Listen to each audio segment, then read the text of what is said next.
Redditors who have outrun the cops. How'd you do it? Story 1. On foot versus cop car. I ran halfway into a residential block through backyards, aware that they saw which direction I went. Once they were out of sight, I doubled back and ran half into the block in the opposite direction. I sat quietly in a bush. They circled a few times and left that block. I didn't do anything. I just ran when a cop car drove by. I was a bored kid. Story 2. I was hanging out at my friend's house when my mom texted me to inform me that my girlfriend was on her way back from college to surprise me. My girlfriend hated this dude, so I didn't tell her I was there and had recently told her I was home. I jumped in the car and started flying home on a road I should definitely not be flying on. As fate would have it, I passed a cop and saw him hit the brakes in my rear view. I instinctively floored it over the hill, pulled into a parking lot, and cut my lights off at night. A few seconds passed, and I saw him fly by with his wee-woos on. With no time to spare, I pulled back out soon after and finished flying home. I ran inside, jerked my clothes off, laid on the couch, turned on the TV, and she knocked on the door not 5 seconds later. Mission accomplished. Story 3. My time to shine. I was 17 and dumb, on my way to a meeting a few towns over. Where I live is so flat that you can watch your dog run away for 3 days, so there are often long stretches of road in an open field. I was turning left onto a 2-lane highway when I saw these 2 cars blow past me, going the direction I was going at least 90 miles per hour. I said, well, let's make this a convoy. I got up to about 120 to catch up to them, and I was about with them when I saw a semi-truck coming in the opposite direction. I thought to myself, man, how boned would I be if there was a cop driving behind that semi? Sure as God's got sandals, there was a cop driving behind the semi.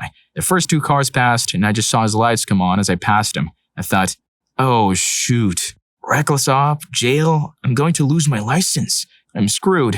I started slowing down and reached into my wallet for my license when I saw a house coming up on my right on a small side street. There was the house and a 2-car garage off to the side. I slammed on my brakes and took the turn, and I pulled right into this perfect stranger's open garage like I owned the place. I got out, shaking because I'm not out of the woods yet. I walked out of the garage up to the front door of this house and knocked. An old lady answered, and I told her I was there to work on my car and asked if Jack was home. All BS. She said, no, I'm sorry. I profusely apologized and turned around. Just then, I saw the cop fly past the house in hot pursuit of the other 2 cars. I got back into my car and took back roads for the rest of the trip. Story 4. Obligatory, not me, but my brother. The following is absolutely true. Gather around, Redditors, as I regale you with a tale of bad luck Mike, and one of the times he got away from the man. I take you back to the halcyon days of 1990. Y2K was a decade away, and Prince had been hyping some big party he was planning for 8 years at the time. It was supposed to be a hell of a bash. Mike had committed a crime in our small suburb of Fort Worth, Texas. Frankly, the crime doesn't matter at this stage in the tale. The point is that he was on the run. Fortunately, our suburb had lots of creeks, storm drains, and gullies crisscrossing through it. Every neighborhood was in the vicinity of a small brook of some sort. Also, fortunately, Mike was in the prime of his life. He was about 23 years old, 6'4", thin as a rail, with a hollow leg to hold all the beer he could steal in a given night. The biggest swinging in town, whether anyone else knew it or not, and the unmitigated gall to go with it. So Mike was running over hill and dale, crossing under a dim streetlight here and there, on the run to one of his friends' places. Below, a new problem arose, the baying of hounds in the distance. Johnny Law had called in the dogs. Now Mike started jumping fences and scaring little old ladies, and he finally took where he would have the greatest chance of losing the fuzz, the creeks. Splashing through murky water all throughout our tiny burg, Mike tried to outfox the dogs until he finally came upon an idea and headed for the police station.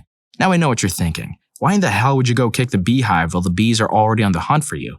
But Mike had a plan. In Mike's mind, it made perfect sense to walk right by the cop shop. It's the last place anyone would ever think to look for him. And it had worked before. Mike once evaded arrest for a full week while the Fort Worth cops, in a bit of a jurisdictional cooperation, tossed our town to bits searching for him. How? He sat in the FWPD lobby and caught up on his reading, for free from the library, while they searched high and low for him. I told you, unmitigated gall.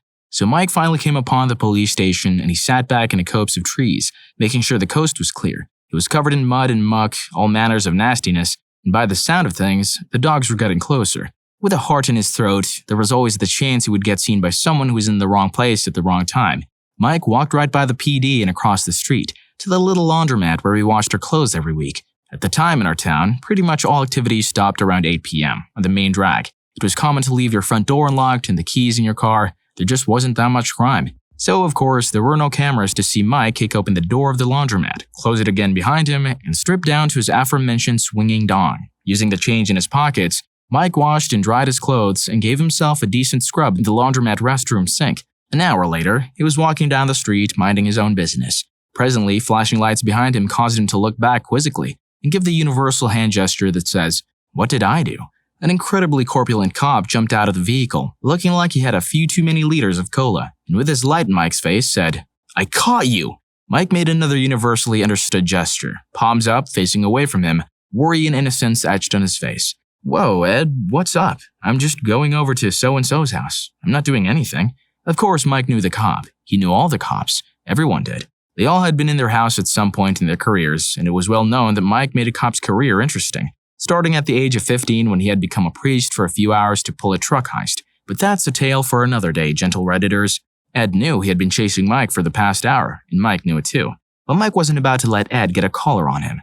"I've been after your ass for an hour, Mike.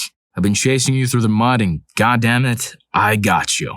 Wait, Ed," Mike reasoned. "You've been chasing me an hour through mud? Ed, I don't have a spot on me. I'm perfectly clean, man." "No, I know it was you, Mike." This went back and forth for some minutes until Ed's on-duty supervisor pulled up, lights also flashing. He stepped out, looking like an acting double for Dan Aykroyd.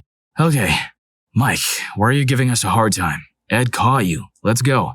"Look, Rick," Mike began. "Ed says he's been chasing me through mud. I'm literally clean, Rick. I feel for you guys, but whoever it was y'all were chasing, it wasn't me." Having been presented with evidence that Mike was indeed clean and couldn't possibly have been running in creeks and streams for the past hour, Rick and Ed let Mike go. Everyone there knew that Mike was guilty. As Mike walked off into the proverbial sunset, Ed and Rick knew they would get him eventually. When they finally did a couple of years later, Mike paid dearly for making them look like fools. Never worry. Mike is alive and well and continuing his anti-hero ways today.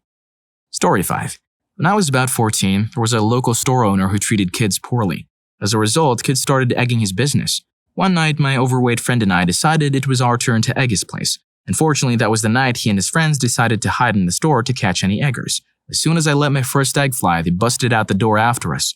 I have never seen a fat kid run as fast as my friend did. He outran me, and I ran track. I still had a few eggs in my hand, so I started throwing them behind me, and I could hear them cursing.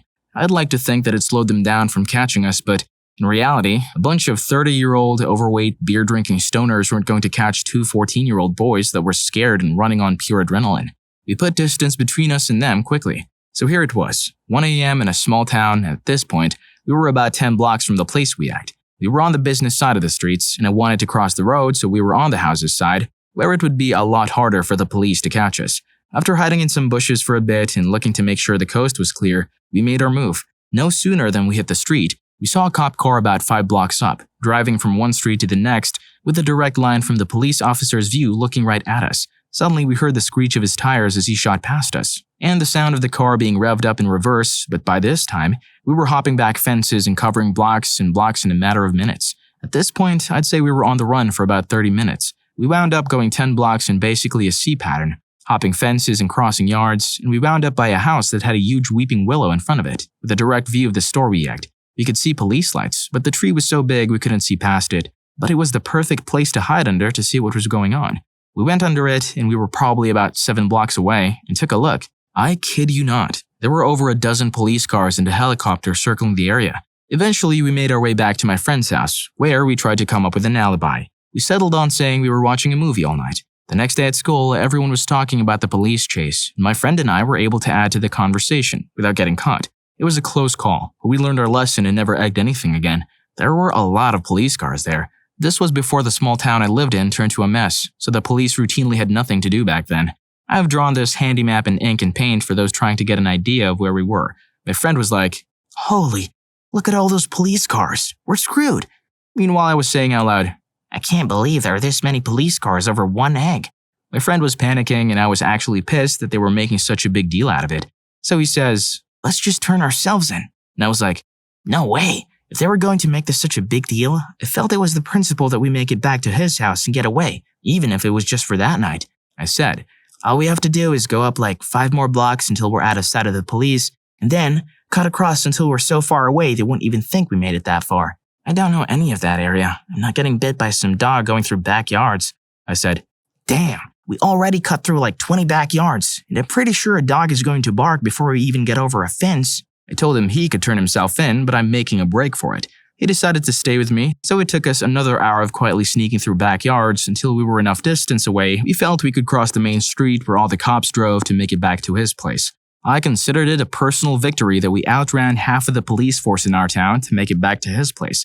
And even though we turned ourselves in the morning, we left our bikes at the scene of the crime because we were idiots. I still look back at the time and smile. Story 6. I was driving my very first Mini Cooper, a 2.0 liter with twin turbos and many custom parts. It was matte black with gloss black stripes, had black rims, and had AWD.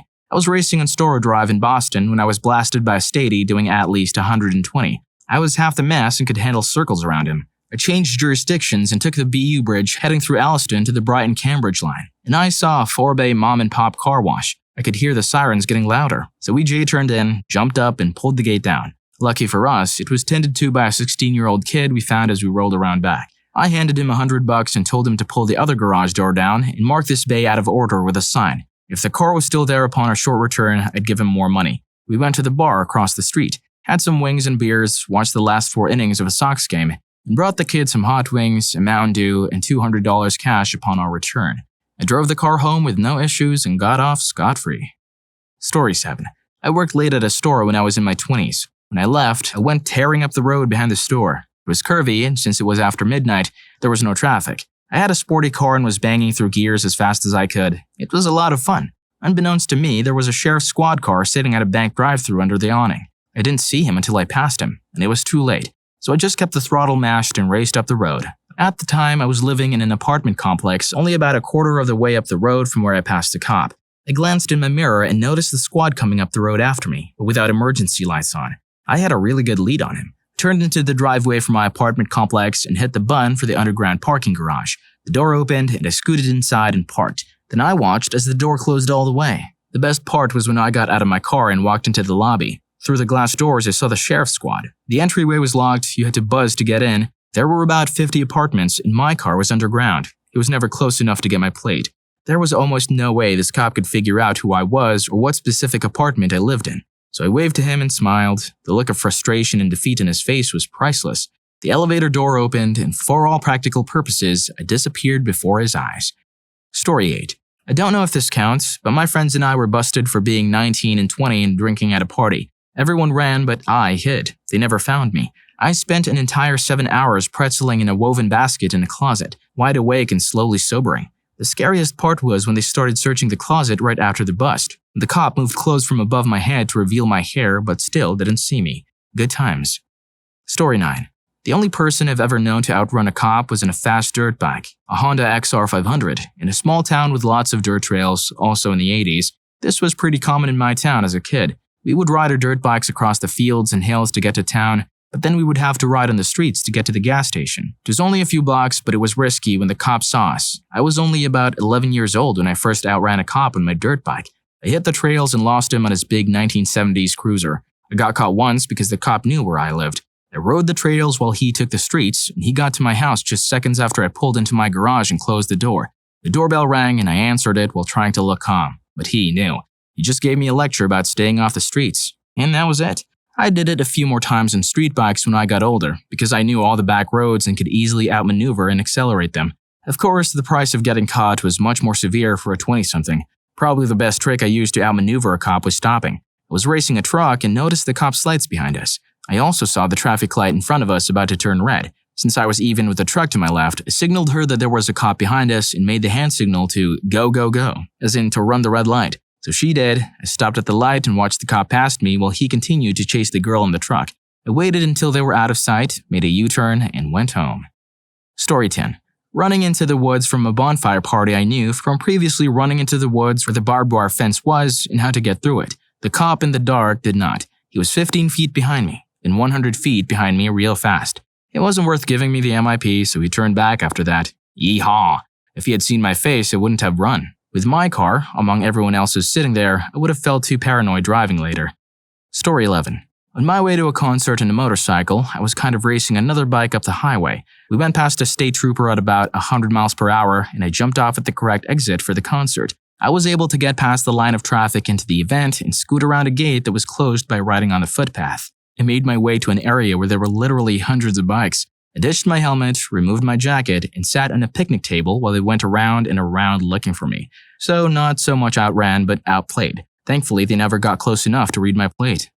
Story 12. When I was 14, I got jumped in the middle of town by a bunch of dudes as some sort of gang initiation. Afterward, I went to the police station with a broken nose and messed up jaw. The cop told me it was my fault for the way I was dressed, black jeans and a black band shirt, that it wasn't his job to solve my problems. He said I should take matters into my own hands. This cop was a real asshole to every kid out there. One of my friends knew where he lived, so we went and took a beating on his cop car and smashed up a bunch of his panels and windows with a bat. He came out of his house and tried to give chase, but we outran him. It felt good to take matters into my own hands. Story 13. I was riding with a friend to a fight that was about to happen. My friend ran his truck off the road and bent the drive shaft or something. We continued driving to the fight as the whole truck wobbled. Cops busted the fight and everyone ran because we were stupid. We jumped in the truck and nearly hit a cop car that tried to box us in the parking lot. We pulled out and drove down the highway. Speed limit 60 at 40 miles per hour while the truck wobbled. 2 other cars from the fight and 1 cop pulled out and were following behind us. It was a 4-lane highway, and I have no clue why they didn't go around instead of cruising at 40. We drove about a half mile until one idiot behind us whipped around and started driving backward on the highway. Still on our side of the road, the cop turned around to follow him. We continued driving about 100 yards and hid out at a gas station for a few minutes before heading back home in the same direction we came from. Wanted level lost. Story 14. I was riding my motorcycle in a relatively small downtown area, going about 20 miles per hour over the 45 miles per hour speed limit, when a cop driving in the opposite direction used a radar gun to detect my speed. He passed me and I saw him turn around in my rearview mirror, then flick on his lights. Normally I wouldn't run, but I was 18 and only 1 speeding ticket away from losing my license, so I gunned it and weaved through side streets until I was pretty sure I'd lost him. But then, as luck would have it, I came to a red light and had to wait. And who should I see going right through the intersection in front of me? The cop. My heart skipped a beat, but he didn't seem to notice me, so I gunned it and got onto the highway.